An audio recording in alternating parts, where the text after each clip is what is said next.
ایک خاتون کا فون آیا, انہوں نے کہا کہ میرے شوہر نے مجھے یو ایس اے میں ڈیورس دی ہے, طلاق دی ہے, اور اپنے شوہر کی برائیاں کرنے لگی. وہ صحیح کیس تھا, انہوں نے مجھے اجازت دی ہے میں نام لیے بغیر یہ واقعہ سنا دوں. شوہر بڑا نالائق, جو انہوں نے بتایا ایسا ایسا یوں بہت پوری کہ وہ غلط تھا وغیرہ وغیرہ. اب اس نے مجھے ڈیورس دے دی ہے. اب یو ایس اے کی عدالت کہتی ہے کہ اپنی پراپرٹی میں اتنا حصہ, بولو بھائی, وائف کو دو. مجھے انہوں نے کہا کہ مفتی صاحب میں عدالت میں کیس کر کے بڑے آرام سے کروڑوں روپے کی مالک بن سکتی ہوں. بات آ رہی ہے سمجھ میں؟ عدالت نے بچے میرے حوالے کر دیے ہیں, سب کچھ ہو گیا. تو آپ بتائیں کہ شریعت کی روشنی میں یہ میرا رائٹ بنتا ہے یا؟ سنو میرے بھائی, یہ ہے وہ فیصلہ جس کا قرآن ذکر کر رہا ہے. میں نے پہلے تو اس خاتون کو شاباش دی. میں نے کہا میں مسائل کے جوابات بہت پہلے سے دے رہا ہوں, میرا خیال ہے 25 سال تو ہو گئے ہوں گے, اور 20 سال سے تو باقاعدہ پراپر طریقے سے. پہلی دفعہ کسی خاتون نے یو ایس اے یا یو کے سے فون کر کے پوچھا ہے کہ عدالت مجھے کروڑوں روپے شوہر کی پراپرٹی میں سے دے رہی ہے, کیا یہ میرے لیے حلال بھی ہیں یا نہیں ہے؟ ورنہ جب گورنمنٹ دے رہی ہو تو لوگ باپ کا مال سمجھ کے پی جاتے ہیں. سمجھ میں آ رہی بات؟ جبکہ وہ شوہر بقول ان کے خراب بھی تھا, حقیقت میں تھا نہیں تھا تو اللہ ہی جانے نا. اب ہم نے تو ایک طرف کی بات سنی ہے, فرض کر لیتے ہیں خراب تھا, وہ ہو بھی سکتا ہے, اور دی بھی خود اس نے ڈیورس, اور بڑا ظلم کیا اور یہ کیا اور وہ کیا. میں نے ان سے کہا کہ آپ کے لیے اس میں سے 1 روپیہ بھی حلال, بولو نا, نہیں ہے. کہہ رہی وہ تو اتنا بڑا ظالم, اس نے یہ کیا. میں نے کہا جو بھی کیا اس کا حل یہ کہ آپ کی جان چھوٹ گئی. قرآن میں اللہ کا ارشاد ہے بیوی کو حقوق ادا کرو, نہیں ادا کر سکتے لٹکا کے مت رکھو اس کو, بولو نا, فارغ کرو. تو قرآن نے کہا ہے فَإِمْسَاكُمْ بِمَعْرُوفٍ أَوْ تَسْرِيحٌ بِإِحْسَانٍ, عزت کے ساتھ رکھو, نہیں رکھ سکتے تمیز سے, بولو بھائی, رخصت کر دو. اور تمیز سے رخصت کرنے کا مطلب قرآن نے بیان کیا, عدت کے دوران اس کا خرچہ اٹھاؤ, عدت کے بعد لا تعضلوہن ان ینکحن ازواجہن, عدت کے بعد کہیں اور نکاح کرنا چاہے تو رکاوٹ مت بنو. اب بدنام نہ کرو اس کو, ابے یہ تو ایسی تھی, ابے یہ تو ایسا, تاکہ کہیں اور شادی نہ ہو سکے اس کی. کسی بھی طرح سے اس کو دوبارہ نکاح سے مت روکو.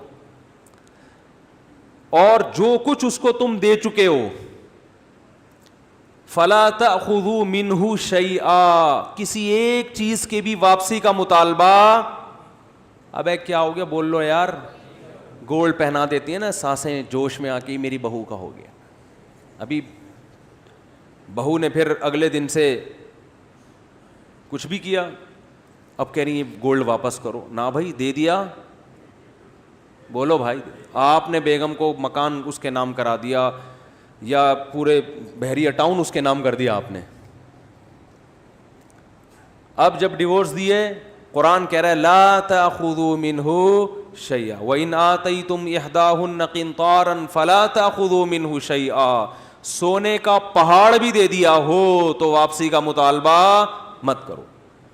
تو میں نے کہا آپ کے شوہر نے آپ کو جو گفٹ دیے وہ آپ کے ہو گئے, اور اگر مہر نہیں دیا تو آپ مہر کا مطالبہ کر سکتی ہیں. انہوں نے کہا وہ تو نہیں دے گا مہر.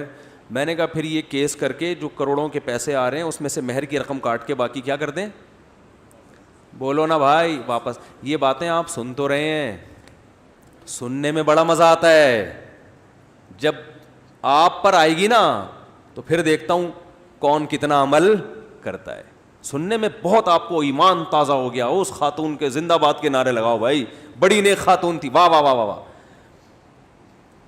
لیکن پریکٹیکلی ایسا ہوتا, بولتے کیوں نہیں ہے, وہ تو بڑی نیک, میں نے تو اس کو بڑی دعائیں دی, میں نے کہا آپ تو ویسے ہی لگ رہے ہیں انشاءاللہ جنت میں جاؤ گی.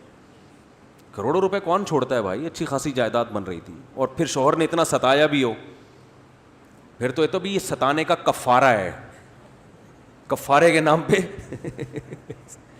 قرآن نے کہا وَإِنِ امْرَأَةٌ خَافَتْ مِنْ بَعْلِهَا نُشُوزًا أَوْ إِعْرَاضًا فَلَا جُنَاحَ عَلَيْهِمَا أَن يُصْلِحَا بَيْنَهُمَا صُلْحًا.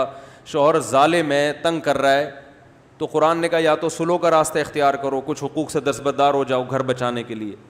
نہیں ہو رہا تو قرآن نے کہا وہیں يتفرقا, علیحدگی اختیار کرو, اس سے خلا لے لو, طلاق کا مطالبہ کر لو, کچھ حق معاف کر کے کسی طرح جان چھڑاؤ اس سے.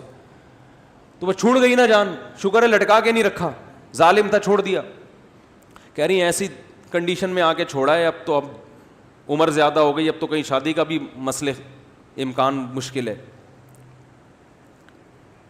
تو میں نے کہا بھائی دیکھیں اس پر تو سوچا جا سکتا ہے, غور کیا جا سکتا ہے, آپ نے پہلے طلاق کیوں نہیں لی اس سے؟ جب ظالم تھا تو پہلے ہی طلاق لے لیتی, اور اس نے لٹکایا, اتنا ٹائم کر دیا. یہ سب چیزوں کی سزا ہو سکتی ہے, کچھ بھی ہو سکتا ہے. پیسے حلال, ابھی تو بات چل رہی ہے اس کا, وہ اس کے جو ہے نا کیا اس نے کیا کیا نہیں کیا, یہ ایک الگ ٹاپک ہے.